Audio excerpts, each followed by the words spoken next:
আসলে গল্প ওরকম হতে হয়, গল্পের সাথে চরিত্র হতে হয় এবং চরিত্রটা সুন্দর করে আসলে ক্যামেরার সামনে যদি সেটা ফুটিয়ে তুলতে হয় সেখানে একজন দক্ষ পরিচালক, একজন অভিভাবকের প্রয়োজন হয়। তো আমার জায়গাতে আমি বারবারই একটা কথা বলছি যে জেরিন হয়ে ওঠাতে যতটুকু আমার পরিশ্রম ছিল ঠিক ততটুকু শিহাব ভাইয়ের পরিশ্রম ছিল। আমার এখনও মনে আছে আমি প্রথম দিনই বকা খেয়েছিলাম যেদিন আমি রিহার্সেলে গিয়েছিলাম এবং টানা 1 মাস রিহার্সেল হয়েছে।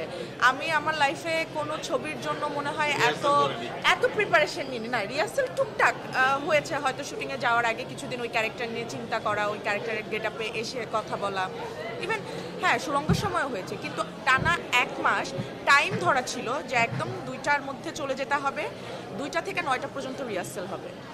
তো এইরকম ভাবে প্রস্তুতি আমার লাইফে আমার আগে কোনো কন্টেন্টে নেওয়া হয়নি এবং আমি মনে হয় শুটিংয়ে যে আর বকা খাইনি, যা বকা আমি 1 মাসে প্রতিদিন। এবং অনেক জেরিন চরিত্র নিয়ে এমনও কথা হয়েছে, জেরিন কিভাবে বেড়ে উঠেছে, জেরিন কিভাবে কথা বলবে, জেরিনের যেগুলো অনেক কিছু, তো একটা গল্প যখন বলা হয় অনেক কিছু তো আসলে অনেক ডিটেইলিংয়ে দেখানো হয় না, কারণ এত বড় গল্প আমরা একটা এত বড় একটা জীবনের গল্প দেখাই মাত্র 2.5 ঘন্টায়। আমাদের জীবন তো কত লম্বা, তো মাত্র 2.5 ঘন্টার মধ্যে জীবনের গল্প দেখানো হচ্ছে। তো অনেক কিছু হয়তো দেখা যায় যে আমরা পেছনের অনেক কথা অত দেখাই না, তো সেই পেছনের কথাগুলো বারবার আমাকে রিকল করিয়েছে শিহাব ভাই, বারবার বলেছে এইভাবে ভাবো, এইভাবে চিন্তা করো, এই প্রশ্নের উত্তর দাও।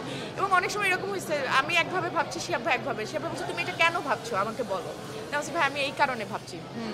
তো এই যে একজন শিক্ষক, একজন অভিভাবক, একজন পরিপক্ক পরিচালক, এটা না খুব জরুরি। হয়তো এটার কারণে জেরিনকে অন্য সব কাজের থেকে আলাদা লেগেছে এবং আমি আমার জায়গা থেকে চেষ্টা করেছি, বাকিটা তো দর্শক বলবে। Thank you.